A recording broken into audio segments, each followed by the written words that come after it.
Some stories don't begin the way people expect them to. They don't open with betrayal. They don't start with secrets whispered behind closed doors. They don't announce themselves with lies, slammed doors, or shattered vows. Some stories begin with something far quieter. They begin with silence. Before we continue, pause for just a moment. If you haven't already, subscribe to this channel. Not because these stories are shocking, not because they're sensational, but because they are honest. What you hear here isn't fiction created to entertain you for a few minutes and then fade. These are reflections of real lives, real choices, real mistakes, and real emotions people are too afraid to admit out loud. If you've ever felt invisible while standing right in the middle of your own life, if you've ever reached a moment where one decision could undo everything you've built, if you've ever ignored a quiet warning inside you, hoping it would disappear, then listen carefully. This story is for you.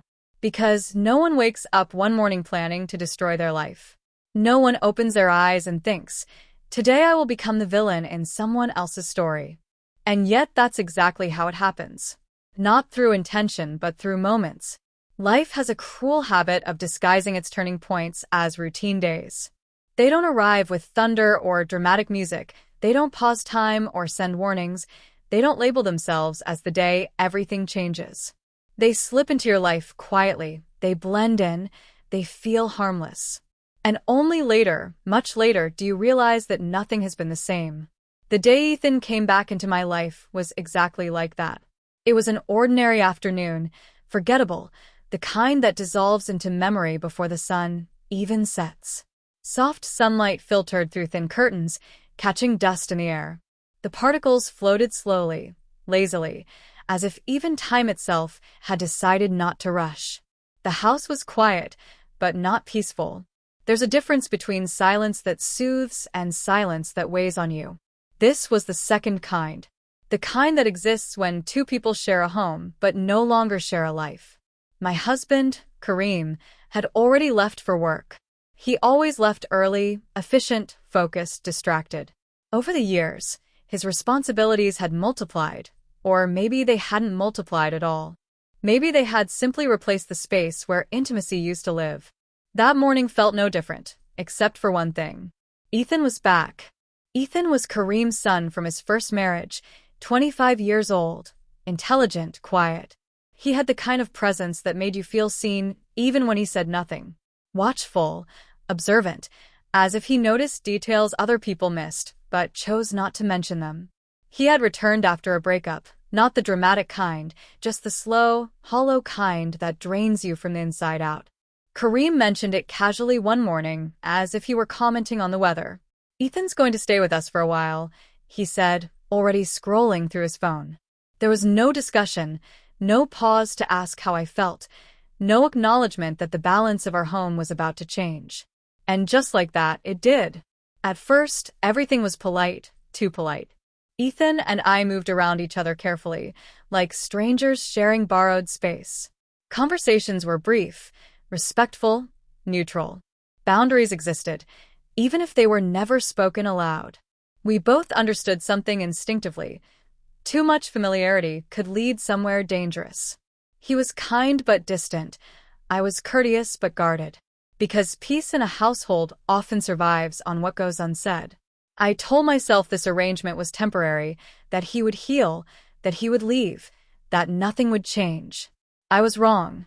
That afternoon, I was in my bedroom preparing for another formal gathering, another obligation, another performance. Kareem insisted we attend, another event tied to work, appearances, expectations. Dresses were scattered across the bed. One by one, I picked them up and rejected them. Too tight, too dull, too unfamiliar. Each one felt like it belonged to someone I no longer recognized. Lost in thought, I didn't hear the door open. A voice broke the silence. Ga. Re. The word stopped halfway. I turned. Ethan stood frozen in the doorway.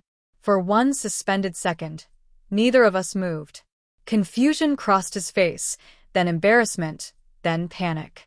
He turned away so quickly he nearly lost his balance. "I'm sorry," he muttered, already pulling the door shut. And just like that, it was over. Nothing inappropriate happened, nothing intentional, Nothing that could be explained out loud. But something shifted. I stood there, heart racing, face burning, my body reacting before my mind could catch up.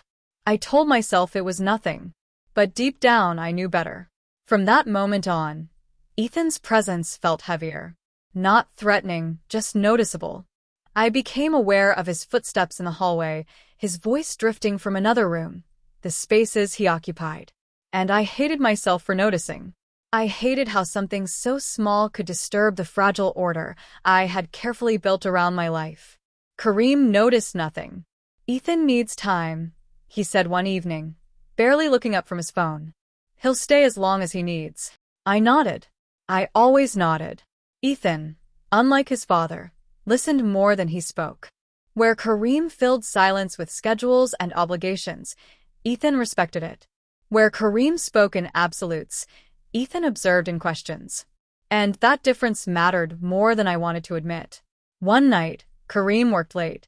Ethan and I ate dinner together for the first time. Halfway through the meal, he spoke quietly. "She left," he said.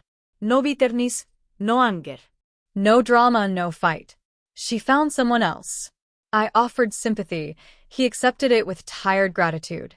Something softened between us. After that night, conversation came easier. Still careful, still restrained, but honest. We avoided being alone together, or at least we tried. But avoidance has a way of drawing attention to exactly what it hides. One evening, Kareem called again. "I'll be late." The house felt unnaturally quiet. Ethan sat on the couch, flipping through channels. "Want to watch something?" he asked. We sat far apart. Then, both our hands reached for the remote. They brushed. He pulled back instantly. "It's fine," I said. But my voice betrayed me. Nothing happened, and yet, everything had already changed.